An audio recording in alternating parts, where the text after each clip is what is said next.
Okay, 13th Legion. We're back. Got my tea. We're about to go raid house and need a guard. So what are we doing? We're destroying a barracks, a stone watchtower, amber collector, caravans of patrols. So the barracks means we're going to be fighting actual soldiers, and the stone watchtower. The amber collector will just be slaughtering some poor bloody peasants. Let's not forget that we are carrying a wounded soldier, so where's the nearest temple? I think it's Gothmund. Yeah, there you go.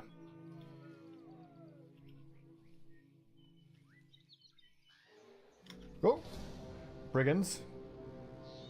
Some marksmen, many raiders. I think we fight them because I want to train up some of my guys, my A-team. So who can I actually leave behind for this one? I want to get Marcus Agrippa out there. He's a Huskar who's quite important, actually. Quintus is too injured. I think we'll let Electorus Spanky set this one up. We'll go with just the one archer. So it's some marksmen. There you go.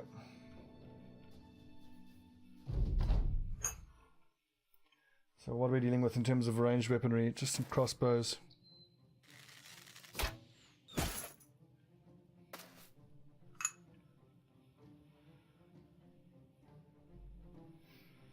We're going to have to give these guys the old run at. But this guy doesn't have a helmet, so his life expectancy is pretty damn low.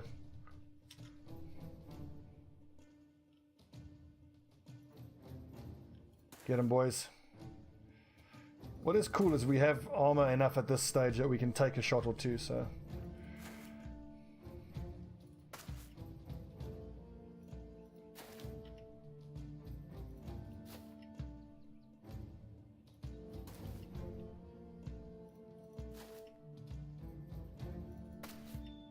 Those swords are not to be trifled with though, so we will kill those guys as soon as we can. They're staying put, fair enough. Please miss, please ouchie, crossbows do hurt.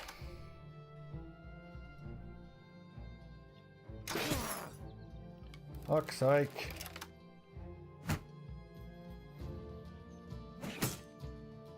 Yeah, they're gonna just throw everything at Humbert, but I mean he does have pretty substantial armor.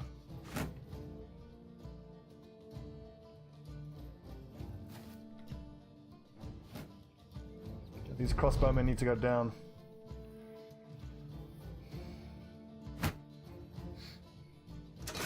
See, this is what I'm talking about. If you go for a no archers playthrough, it just sucks because look at this. I mean, by the time you finally get the battle lines joined, your front line is just so beaten up from eating all their arrows and crossbow bolts. I mean, like, look at that. Humbert's out of the fight already.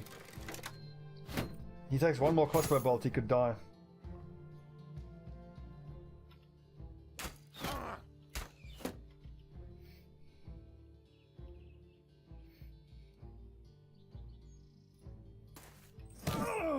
Ooh. Oh yeah, also you're right that the goblins will be an absolute effing nightmare to deal with. I mean, even catching them, oh, so tough.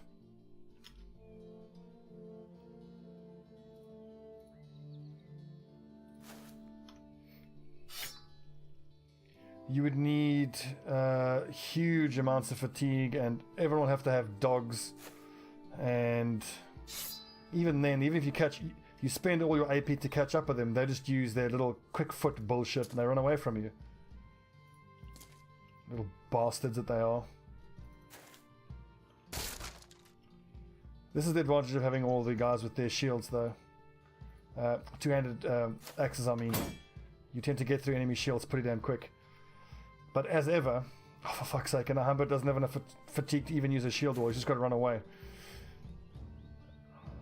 So, you break their shields, great, they're easy to hit, but you've upped their damage.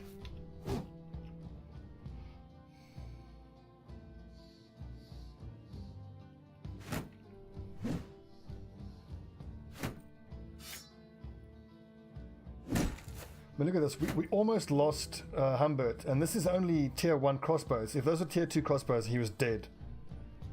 heaven forbid they were tier 3 crossbows. My word, can you imagine?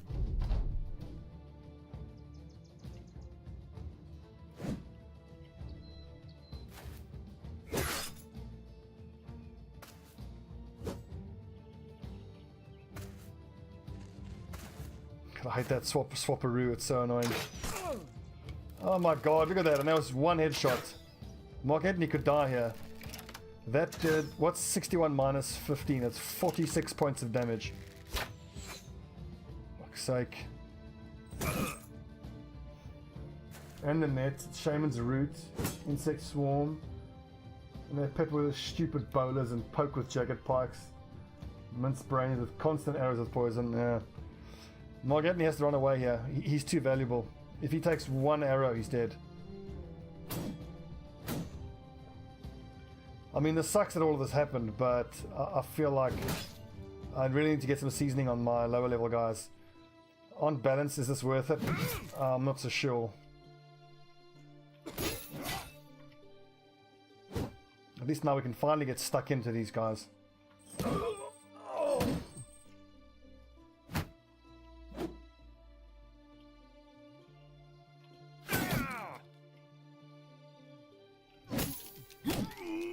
Nice, berserk. Ah! Get him, Lucius! Fucking get stunned, you piece of shit. These little crossbowmen can still shoot from point blank, don't forget that. That's what I'm talking about, boys. 1, 2, 3, 4 is the most he can move.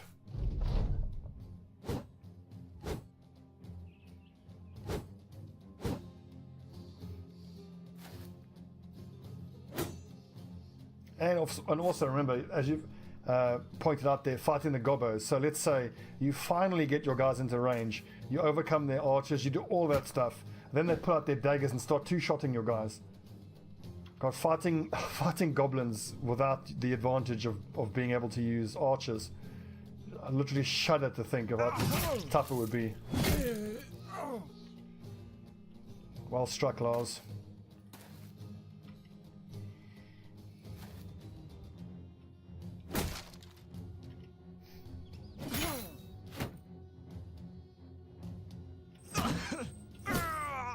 Yeah, don't get into contact with my flail specialist if you don't have a helmet.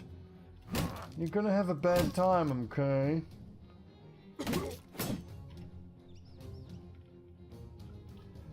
Any suggestions first time playing this besides the previously mentioned to use spears?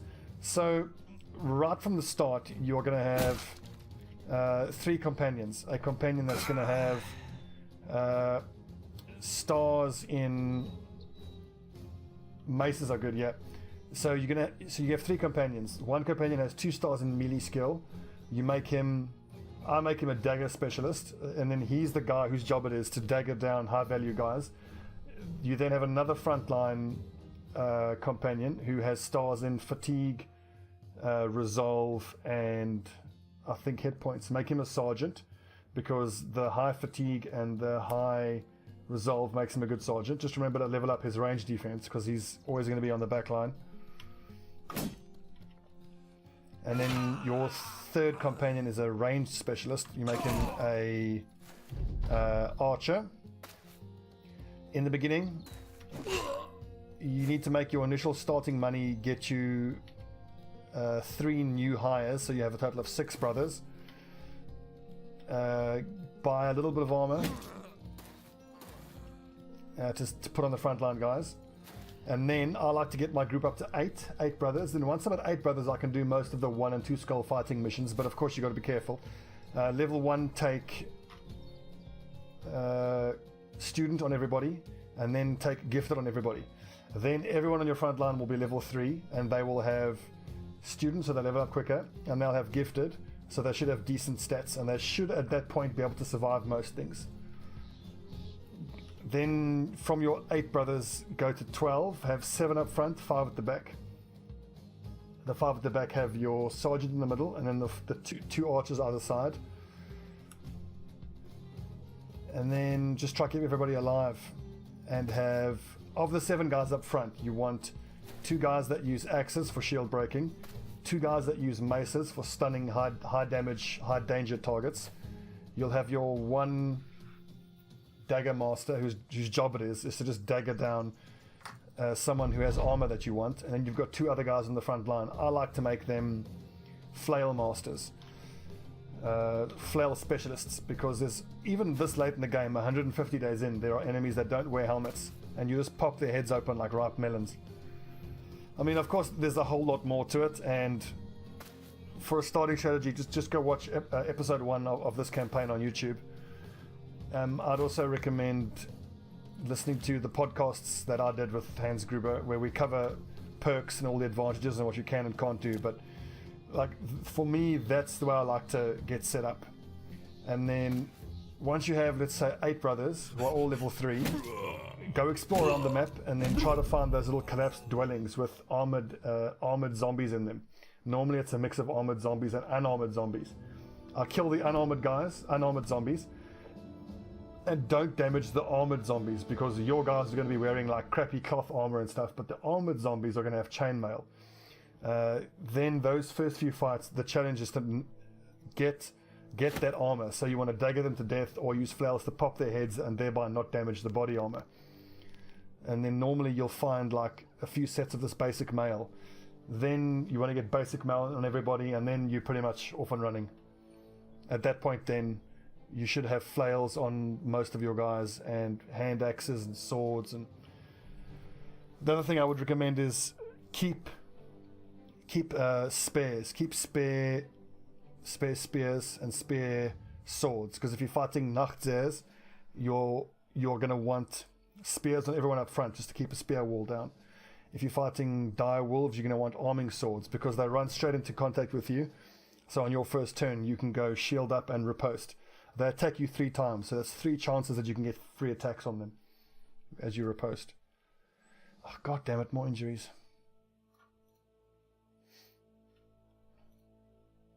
Okay, at least Marcus Agrippa can go to the front line now. Oh, look at that. 73 accuracy. This guy's going to be a beast. He doesn't have a lot of fatigue. Let's see, level 5. He can take Axe Mastery now. Awesome. So now he's going to be a pretty damn good shield breaker.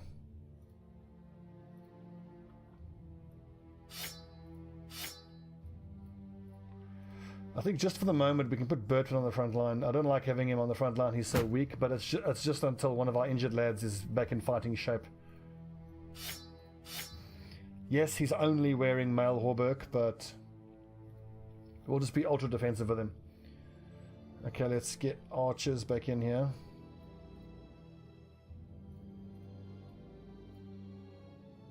God, look at all the injuries. You can certainly go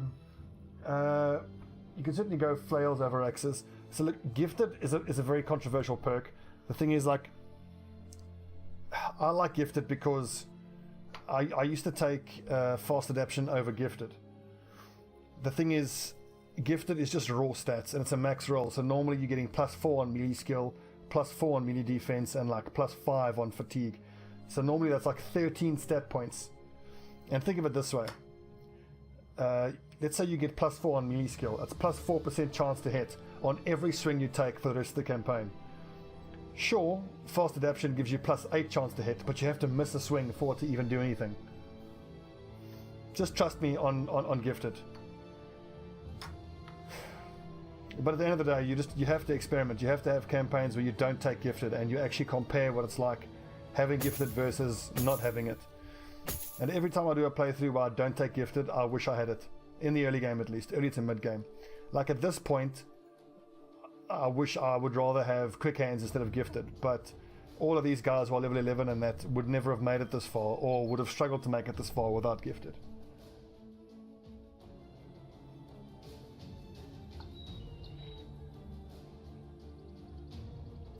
So your usual picks are Student, Recover, Brawny, Rotation, Underdog, and Battleforged. And then you decide what they're going to be. Yeah, that's fair enough. Student, I think, is a must-take. Recover, I don't like taking. I much prefer throwing a lot of points into their fatigue. Again, Recover is great because it gets half of your fatigue back. But the thing is, generally speaking, it's going to take 3 or 4 turns for your brother to get exhausted. Then you use recover. Then he's back with a bit more fatigue. But 4 turns in, you've normally won the battle anyway. And then if a clutch turn happens and you have to use recover, you do nothing else other than recover that turn. So also bear in mind, if you, let's say on turn 5, so 4 turns go by, your brother swings 4 times, he gets exhausted. Turn 5, you use fatigue. There's a number of fatigue you have to make it worth it, as opposed to just doing nothing that turn. Because remember, you recover 15 fatigue points per turn. So if you don't use recover, you just do nothing. You get 15 from that turn and 15 on the next one, that's 30. So recover gives you 50% of your total fatigue, so you would need at least 60 fatigue for it to do anything. So to get real value out of fatigue, you need to have like 100 fatigue. But if you have 100 fatigue, you don't need recover. The only person I take fatigue on is my sergeant, because obviously he's going to be blowing his horn a lot in a very bad fight. Oh yeah, of course, like I mean, recover is great as well for allowing them to use their special abilities, but again, that's a whole turn where they do nothing. I'm not saying you can never use it, but I'm just like, in the way I like to fight my battles, I don't like having to rely on recover. But there's certainly synergy with like adrenaline and recover and that type of stuff.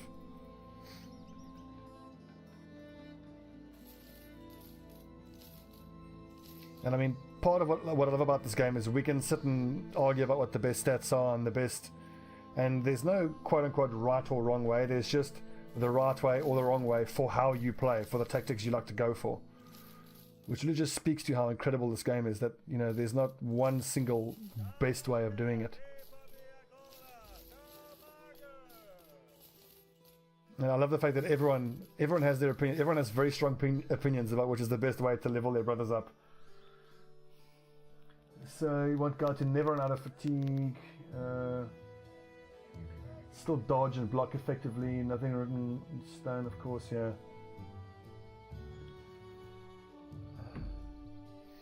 So then there's that whole element around, do you even want a tank at all? For me, no, you don't. You want your brothers to be cranking out damage at all times.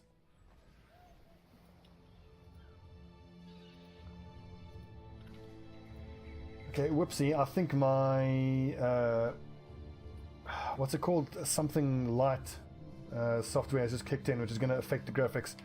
Let me just turn it off real quick. I just need to stop the recording for a bit. Okay, we're back. So, destroying barracks near Tornberg. Oh, we're actually we're looking for, oh, we're starting shit with the other house as well now. Oh, word. God, house wide now. It's just starting shit with everybody. Not wide now. Yeah, Periwinger, sorry. Yeah, we're hostile against Niedergard and Summerwine. Oh well. We're not making friends, that's for sure.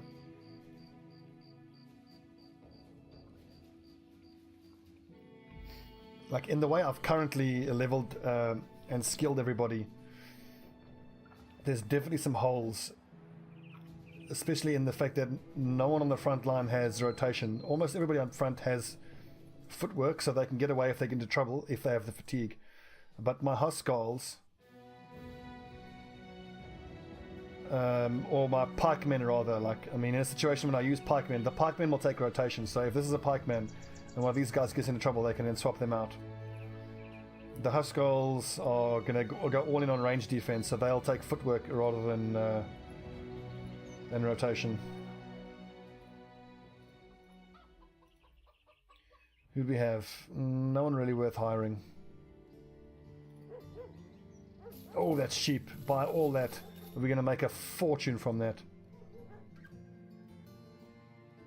1, 2, 3, 4, 5, 6 and 7, so that can all go. We actually don't need that heater shield spare. Hang on, this counts as a kite shield, so we can get rid of one of those kite shields. How are we for, we can do with some more ammo. Some more food. How are the injuries looking? We're still quite hurt. Repair that, please. Repair that.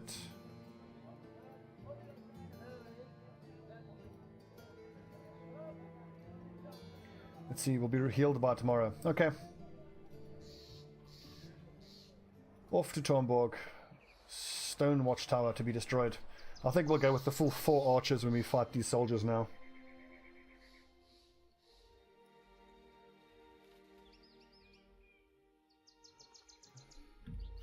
Looking forward to the second Noble War. So, okay, so if you get the late game crisis, there's not just one. Bear in mind, I've never actually been this far into the game. Your allied house captured 4 towns, well. So what we got here? Many footmen, a few arbalesters, a standard bearer. I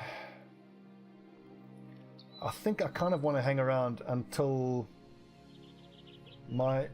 until Mark Antony is fully healed up. I don't want to go into this fight with 46 hit points. If he takes 1 crossbow bolt, he could be dead, so. Also, let's get Quintus back into the fight. He's fully healed up.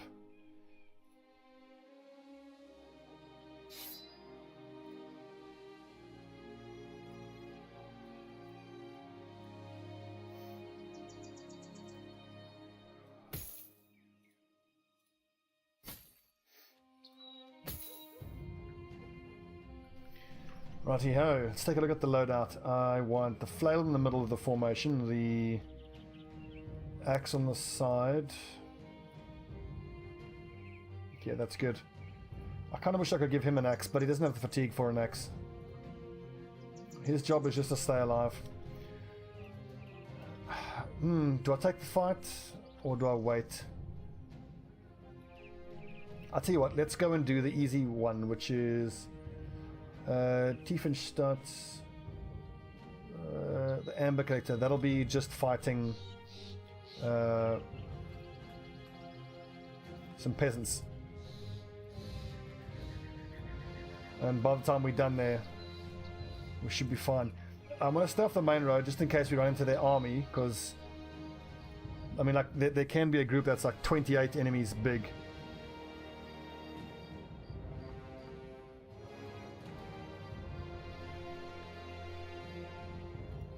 Just careful, there might be a militia here.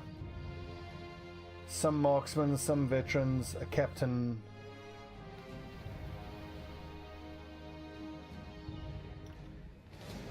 A trading caravan. Do I take the trading caravan? Why not? That's all good XP, and this should be a fairly easy fight, and it helps towards the war effort. Now, are they going to come towards us? I should hope so. Yeah, it sounds like it. They are moving. We'll just stay on the path here.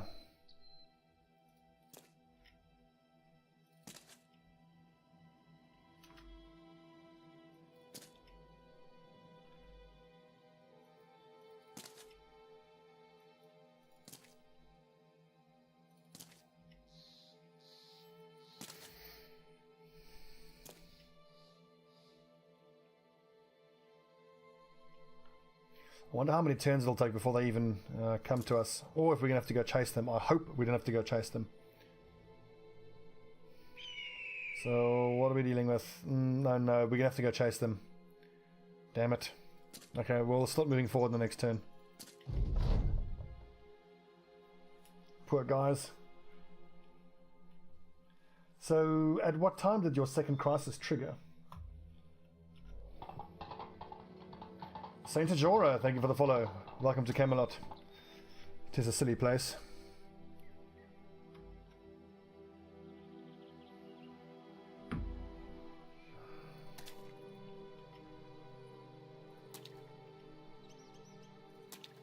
Yuck, slogging through a bloody swamp. Hate swamps. I did have a playthrough where I took Pathfinder on everyone, and situationally it's amazing. But I mean, if you're fighting on a map which doesn't even have any rough terrain, it's just a wasted skill, I reckon. 20 to 40 days after a crisis ends. Oh, holy crap. And so like I chose war for this playthrough. The second crisis is random, isn't it? So like it's war on the first crisis, then it's undead or orc after that. Is that right? I think that's right. But there's nothing stopping you from getting two wars in a row.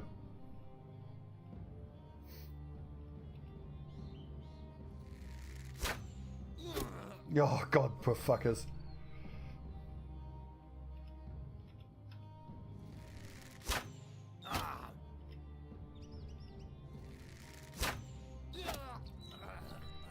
All I know is of all the late game crises I've done, the green skin is the most fun, and the undead invasion just freaking sucks. It's so not fun. It's just a slog. It's a grind. And the fact that the undead don't have any fatigue, so in the bigger fights they never get tired, and you have to fight necro savants. It's just a ball ache. But I'm gonna have to do it. So this playthrough we chose war. The next playthrough I think we'll take undead and we'll go for cultists. And maybe no ranged weaponry, because I mean if a no ranged weaponry playthrough is gonna work, it'll be against the undead.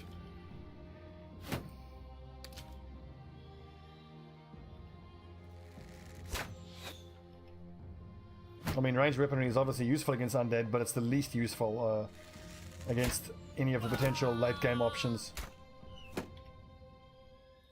Obviously, your ranged guys are great against zombies, but they do fuck all against auxiliaries and ancient dead and necro savants. At least 3 great swords and 2 well, I was gonna have just two great swords and 1 axe, but because I've got 7 guys up front, I want 4 shield bearers and 3 raiders. The raiders being the 2-handed weapon users.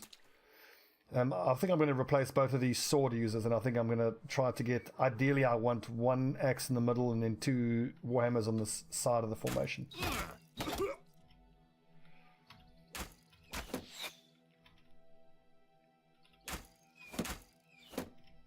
Bloody shields.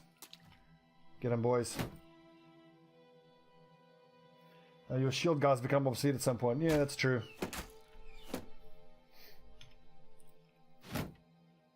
That's a very interesting thought, though, because I suppose you're quite right.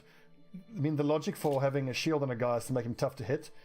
But if you have a front line like this, whenever you have raiders mixed in with the shield bearers, the enemies are always going to preferentially attack the raiders because the raider doesn't have a shield. And as we can see on someone like Lars, he has a defensive stat that's comparable to some of the shield bearer guys. But the point is, like in this situation here, if this enemy moves up here, he's always going to attack the raider because the raider will have less melee defense than the shield user. So the shield user might as well not even have a shield and get the benefit of the 2-handed weapon. So you make a very good point, and I think I'm going to test that on my next playthrough. And that's going to be another reason why I'm going to want to take quick hands.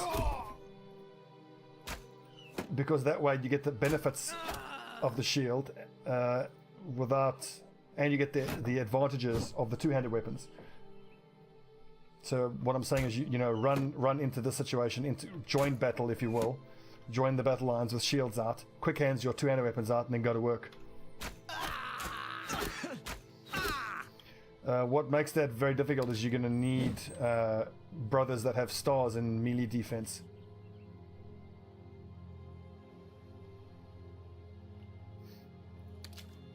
You don't only get a major burst in DPS with a strong 2-handed core.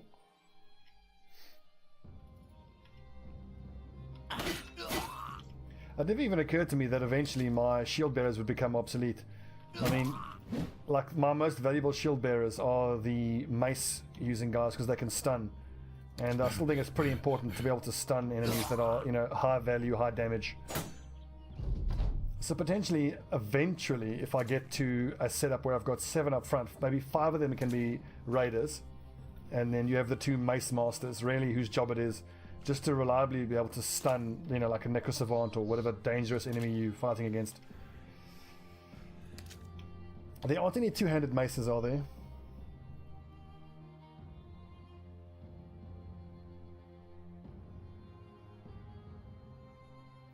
Once you start distributing splits and shatters, morale cascades almost instant. Yeah. Charlo, hey buddy, it's been a while. Thanks for the follow. God, Charlo, we haven't played games together in like almost a year, dude. You went to Japan, didn't you? Welcome back if you are back from Japan.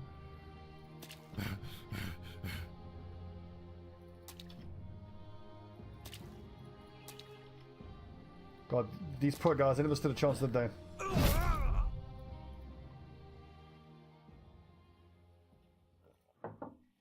Ooh, some amber. Nice. Back in Germany, welcome back.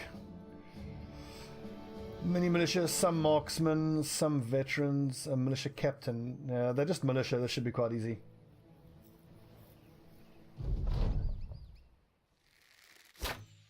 Yeah, these are just, they give their little short bows, the poor buggers.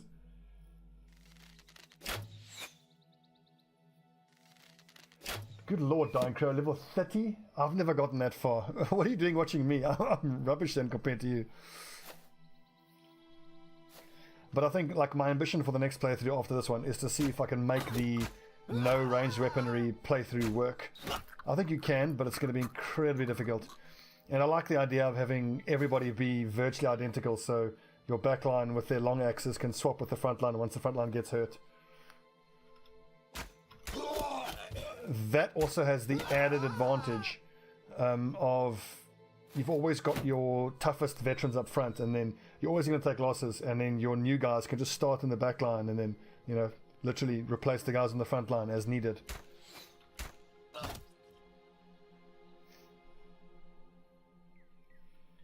Let them use the shields, they just double grip the maces and cleavers.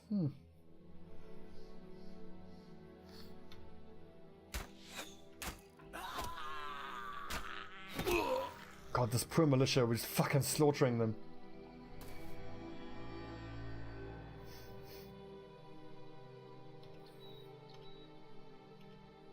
And at this point, like, the front line aren't getting that much. Like, my archers are hoovering up all the experience because they're getting all the kills.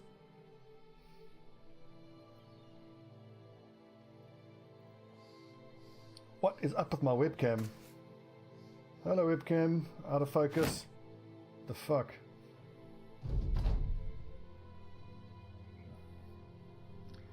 I was just too good looking for the webcam. It couldn't focus on me. It's a Derek Zoolander problem.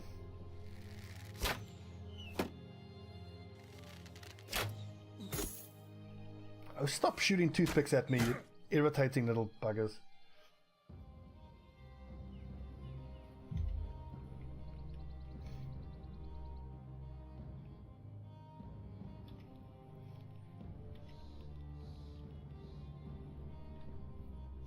Oh yeah, I would agree with that. Putting a level 1 on the front line is generally suicide. I mean, I did something similar a little while ago, but I think like one of my guys here has like 40 fatigue, but really he's just there to get some seasoning. You know what? Let's just run in. Enough. Enough of this. I grow tired. Go kill. God, Mark Anthony is a fucking monster. But then again, he's got 93 ranged skill, and then if he gets confident, it's plus 10, so he's got over 100.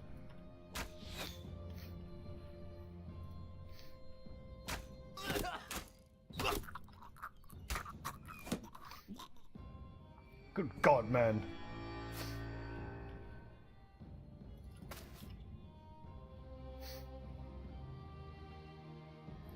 All I will say is if I go for the no archers playthrough, it's like once we get to this sort of stage where everyone is wearing this type of heavy armor, it should be pretty effective. But my God, getting there is going to be a struggle. It's also going to potentially slow down our advancement because a lot of the fights where the enemy have archers, we'll only take them at night. So you're going to be hanging around waiting for it to get dark quite a lot. And all that time you spend just kind of hanging around is going to add up. Still, it's going to be interesting. We're going to go full cultists. No range weaponry. And everybody's going to be leveled identically, so they're all going to be replaceable. Could be quite interesting.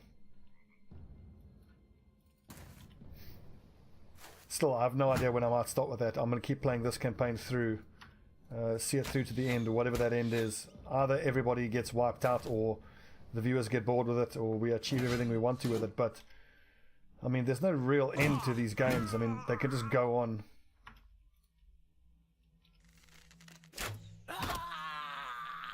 Wrecked. Good God. Oh! Oh, almost got the hat trick. Electora, well done.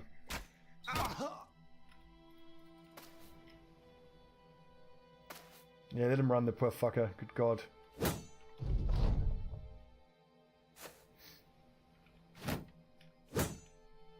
Oh, does over 95 actually work? You're actually right. I don't think it does.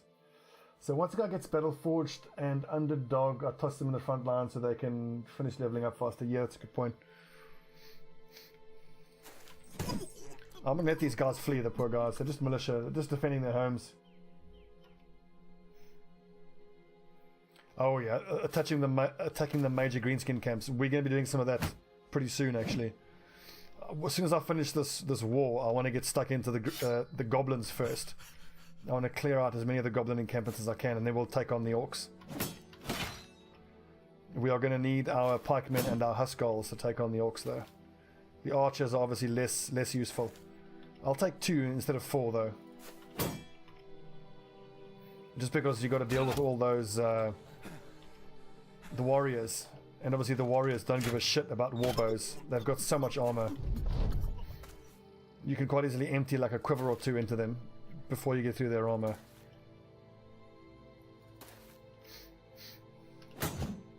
Oh, you bugger.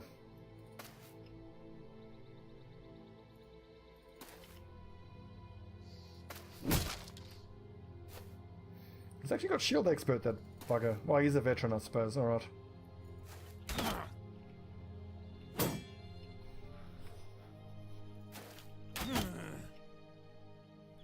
Nearly dead, poor guy. One more.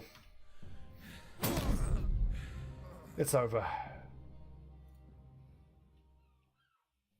This is actually mostly junk. I'm not going to take most of the stuff. Don't need it.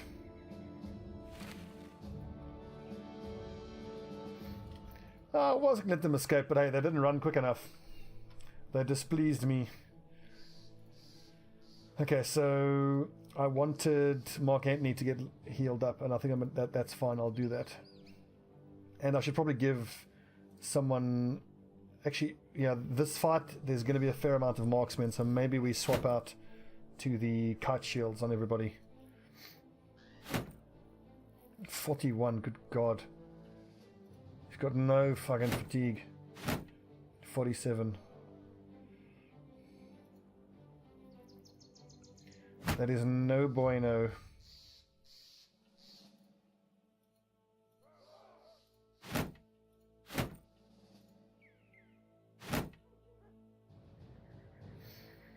Okay, that ought to do it.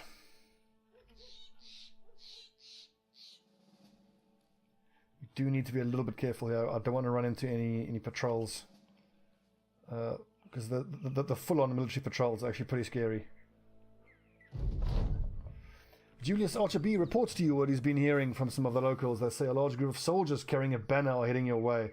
You asked the mercenary to describe the sigil. It does not give detail. It belongs to House Sommerwine's men. They must have caught up here somehow. Oh, shit. Be on your guard. It's exactly what I didn't want. Okay, it's just some brigands.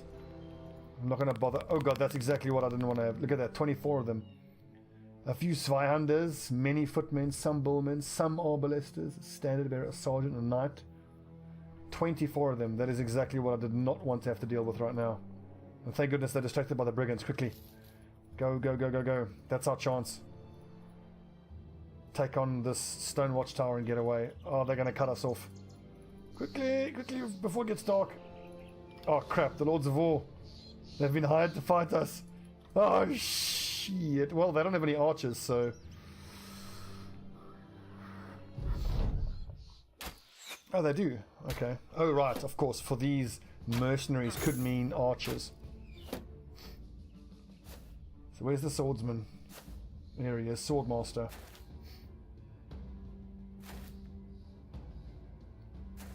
If at all possible, we'll defeat him in melee combat, because I think we get an achievement for that. Just soften him up with some arrows, maybe. Although this bullhooker is the biggest threat, but he's not wearing a helmet, so.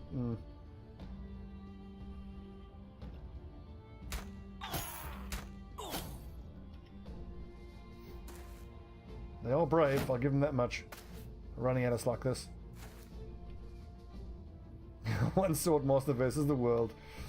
But then again, he is just running at us, which is brave. Foolhardy, but brave. 70% and you miss. Useless. Okay, we're missing our shots here. That was a 70 miss and a 68% miss. A 77% hit finally. I think I'm going to send you over here. Both of these guys, you can pop their heads. Nothing else hiding around here with a nasty surprise, no. Okay, Quintus is not a great fighter, so I'm going to have him run at the archers. See, this is why I should have started him with his weapon out now. He's lost the chance to attack here.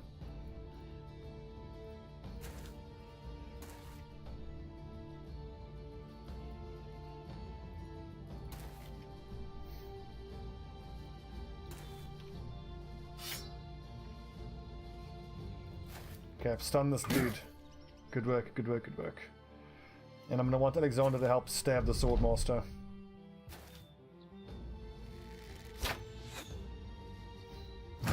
Flower about his dog.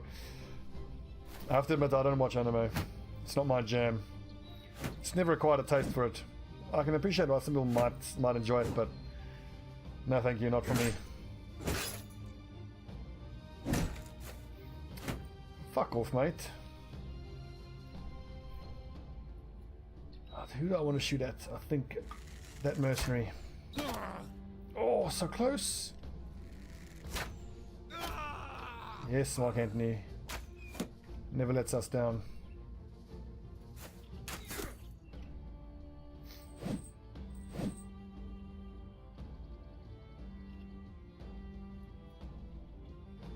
%. I think I'd rather move up closer.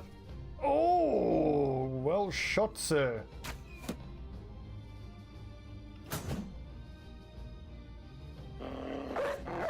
Again, I meant to use fucking footwork and release the dog instead. That happens so often. We managed to stun him, which is surprising.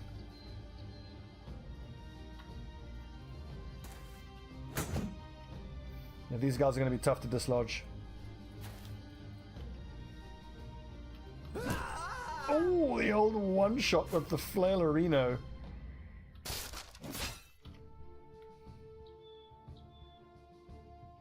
I think with this is one. Let's go help here on the southern flank. This is where we could get troubles.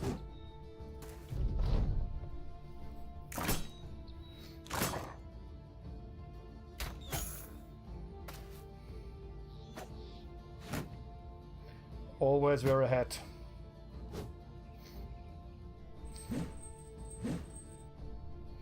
What I would love to get one day is a wild man with iron lungs.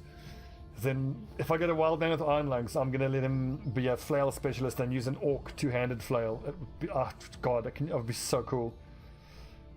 He'll probably miss a lot, but on the occasions when he does hit, he'll make an absolute mess of whatever he hits. Yeah, the target seeking of the dogs can be a little frustrating.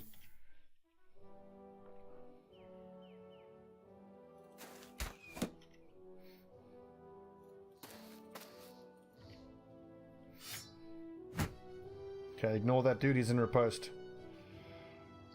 Or shoot at him with an archer.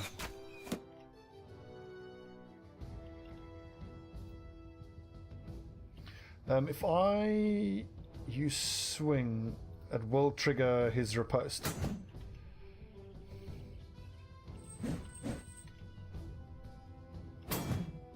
Come on.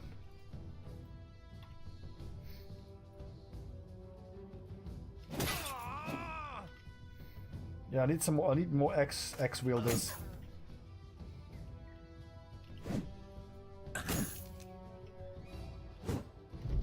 That sword master is friggin' tough to hit.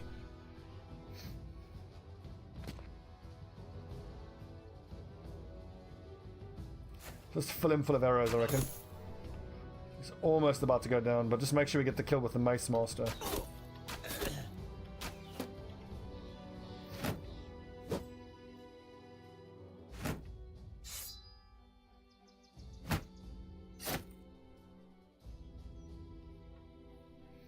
Well, what I want from the dogs is I want them to prioritize going for the archers. I want my dogs to ignore...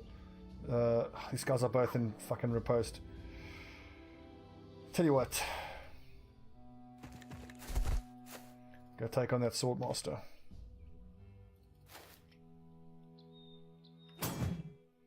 Lars, that's 3 frickin' turns in a row.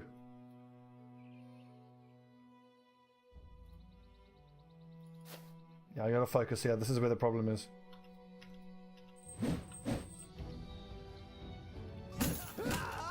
There we go. That's what I'm talking about.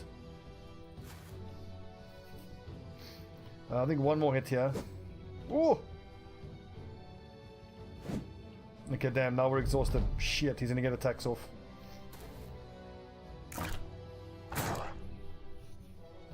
Yeah, I mean, I like both, but it depends on what I'm doing with them. So in recent months or weeks, I've started leaning towards footwork on my front line because footwork has the added advantage of when you're trying to get into melee contact with a Geist, to be able to kill a Geist. 4 in a row, Lars, you are fucking fired. I should have just broken his shield. I mean, it is true that footwork doesn't give you the chance. The problem with footwork, rather, is that if someone on the front line is in trouble, they're quite likely to be too exhausted to use footwork, and then you want to have someone on the back line use rotation to get them out. And on my current 7 and 5 loadout, I don't have any guys on the back line that have rotation, which you would need. But potentially for the bigger fights, I should start swapping out the 2 weaker archers for 2 Huskarls that have long axes for breaking shields and rotation for helping out guys on the front line who are in trouble.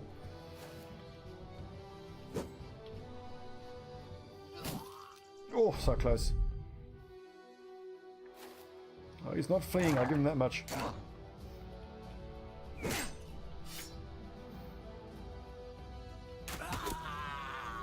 Okay, I'm not going to kill him with an archer, I'm going to kill him with... Finally, Lars lands a hit, well done.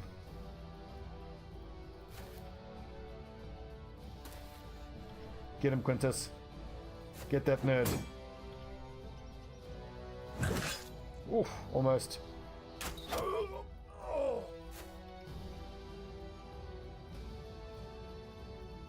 Yeah, like I said, this marksman is very, very brave.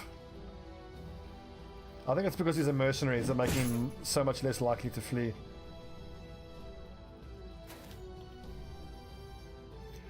Does a battle standard count as getting the achievement for...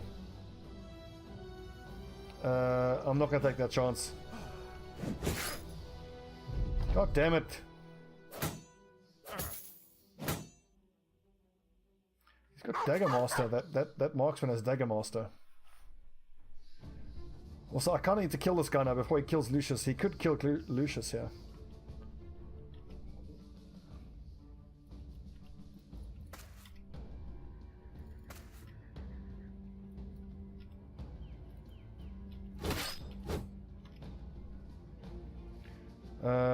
Knock him back. I just don't want him in melee contact with Lucius. Is this guy not fit? Okay, he's exhausted. Okay, good.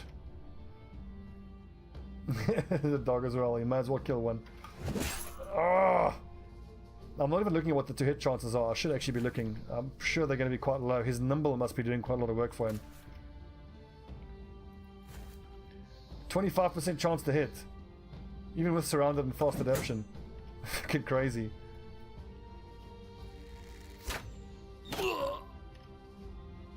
Right.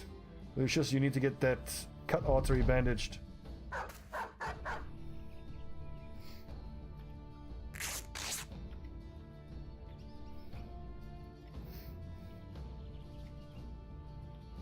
22%. Good God. One of these are going to hit.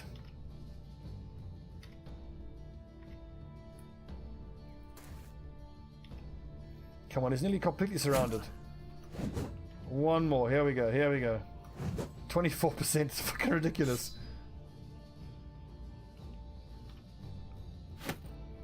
The Swordmaster is no joke. Don't let the dog kill him. Okay, good. Oh, fuck. He took the dog down. Bastard. I'll get you for that. Killed my dog. I don't know if it was a 9 lives proc. Does he have 9 lives? He's fucking impossible to hit. 3 misses in a row. 4. Finally, there we go. Achievement unlocked. There can be only one, which is kill a Swordmaster in melee. 13th Legion. Racking up more accolades.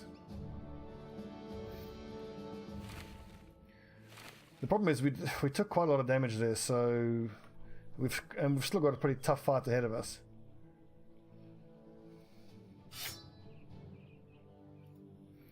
I think we have enough reserves. We need to hit this and run away from this Tonderhovel company. So let's take a look at the numbers on the front line. That's fine. You can still fight. That's fine. We need to replace your armor. Lucius has earned some time off, that's for sure. Dawl is fine.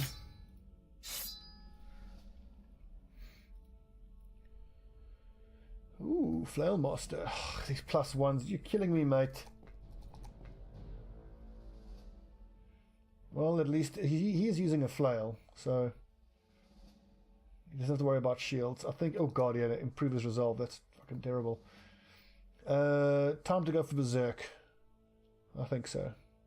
He's got his core defensive stats, Berserk it is. No, he doesn't have the fatigue to actually leverage it. Recover. Potentially. I'll go for Fearsome instead. Bertrand, why are you depressed? You felt useless in reserve. Don't worry, you will get a fight in this next one, I think. I think we'll slap a long axe on you and use you as a shield breaker. Our B team archers will sit out the next fight, I reckon. Mark Antony and Electora will be our archers. We'll take out Bjorn with a long axe, and we'll take out Bertwin with a long axe. Although actually no. Marcus Agrippa is also looking a bit depressed. He needs to get out there. And then Humbert can go onto the front line. I mean, that kind of sucks. He doesn't have great stats. Neither does Quintus, but our frontline lads just need to get through it without dying. We've got 210 points of armor there. And another 230 over here.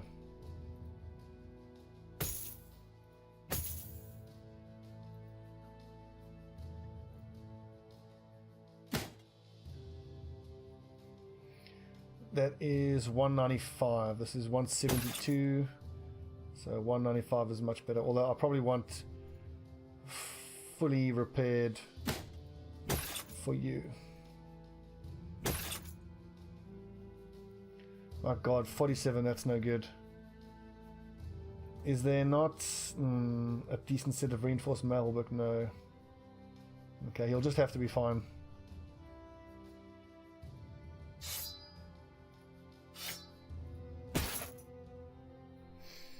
Yeah, I like this is a decent setup. Well, there are going to be archers, so these lads are going to have to start with their shields out. Again, I wish I had quick hands on them. I'm going to have to take quick hands at some point. That's fine. That's fine. That's fine and fine. With a quick bandages check. I know I used bandages in the last fight. Okay, let's go take him on. But it's been 45 minutes, so when we come back, we will be attacking the stone tower, and it could be quite a tough one.